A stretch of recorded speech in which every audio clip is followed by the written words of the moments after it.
It's the largest mobilization force generation installation in the Army welcomed a new garrison. Just 2 short months ago, Colonel Michael Soyka, a career armor officer, has taken command of the garrison, succeeding Colonel Brendan Gallagher.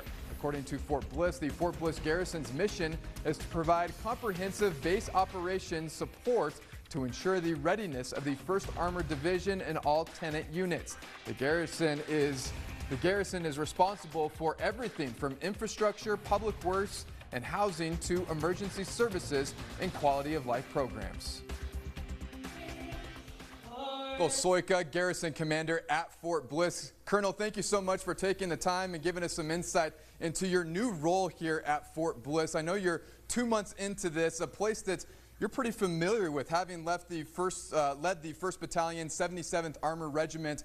What has been a priority of yours through these first 2 months now? Well, first, thank you, Andy, for having me on. It's great to be on KTSM. Really, my priority has been to get to know this place from a different role. So I have to say I was here from 2019 to 2022, and I had the opportunity to be here a year ahead of this as the Rear Chief of Staff for 1st Armored Division. So I got to know a lot of the people and get to know the city, but learning the role of a garrison commander is vastly different than what most Army officers get to do. And so learning that role that is probably most akin to being a city manager in a regular city takes a lot of work. And so I've had some great teammates that have been taking me around to help me get to know it from that side of the house so I can do the best to help support our soldiers and our families. For our viewers at home who might not be familiar with life on post, especially at Fort Bliss, what is the role of a Fort Bliss garrison and what does it mean? So a garrison and a garrison commander in specific, as I said, is very akin to a city manager. So the Department of Emergency Services that you would have at a normal city, Department of Public Works that you have at a normal city, I have those. And so that is keeping our families safe, making sure the infrastructure is maintained, making sure we take care of all of our buildings and that sort of stuff. The things that are a little bit different is I also have a Department of Plans and Training that runs all the ranges that are here on Fort Bliss. So we're slightly bigger than the state of Rhode Island. We're at about 1.12 million acres, and a lot of that is our training area. And so those guys help us build readiness for all the units that are here on post. And then I also have a Department of Morale, Welfare, and Recreation. And they, among other things, run our child and youth services, our school-age services, and it's equivalent of about a small school district, as we have about 5,000 kids that are involved with our children's programs here on post. So managing all those different things to improve both the readiness of our units and the quality of life for our families. And I know another part, you just mentioned it, about the Fort Bliss Garrison's mission is to ensure readiness of the 1st Armored Division. How does everything you just described in your role help soldiers and units achieve readiness? Well, I think it's a couple of different things. First, we have, as we spoke about, all the ranges. You can shoot everything from a pistol to a missile here on Fort Bliss. We actually had a Japanese missile shoot here just this past weekend. That training and the readiness for training is huge.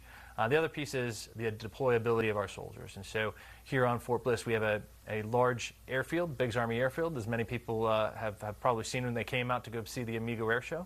And that airfield is, at one point, was the 7th largest in the U.S., an alternate landing site for the space shuttle, actually. That ability for us to project power from there and from our railhead allows us to move a brigade combat team of about 4,000 to 5,000 soldiers in about 96 hours from here to anywhere else in the world. The primary Homeland Security facility at Fort Bliss, of course, is East Montana Detention Center that is operated by ICE. It's made a lot of headlines. Fort Bliss's 2nd Brigade is also deploying to support the border mission. How does this affect life at the post and readiness? Well, so I will say first off, having the Joint Task Force Southern Border team down here, and we have about 1,700 soldiers deployed here from other posts, camps, and stations across the United States, has meant that we had to adjust some space on post and try to find places for folks to both live and to train and to do maintenance. We've done that. It did make it a little bit more crowded down here, but we're doing some great work to try to manage their quality of life and still give them some readiness. As far as the Camp East, Montana, that site is an ICE facility that they're using our land, but quite honestly, it is not connected to the main cantonment area and is really focused on ICE's mission. They run the security, they run all of the workings inside of that camp, and the contract is an ICE contract. From the Army perspective, there are no U.S. Army soldiers that are living out there working. So that hasn't really affected our folks very much as far as quality of life or anything like that here on post. Something else I wanted to talk to you about is over the past couple years, we have seen a real emphasis at Fort Bliss being more involved in the El Paso community. Why is that important? Well, so Andy, I think many of your viewers know we're intricately connected with El Paso, and whether that's our school districts, because we have several schools that are in El Paso ISD that are here on post, Bliss Elementary and Milam Elementary. We also have many schools that are on Fort Bliss land that are off post, or that's literal connections of our electricity, our water. All those things are tied together. And our communities are as well. Over 70% of our military families live off post, and a lot of them work off post. So the two communities have to work together. And Mayor Johnson and County Judge Samaniego, they also say, you know, Fort Bliss is El Paso is Fort Bliss, and we are trying to make sure that that is not just words, but that's reality. And so we do a lot of things with the community.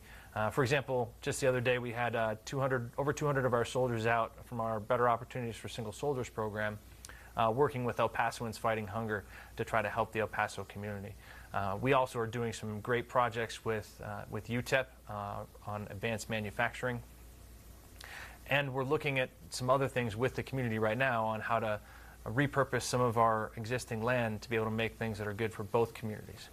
Certainly an experience there on post. Colonel, thank you so much for speaking with us today, providing some insight into your new role as the garrison and your mission. We certainly appreciate your time with us.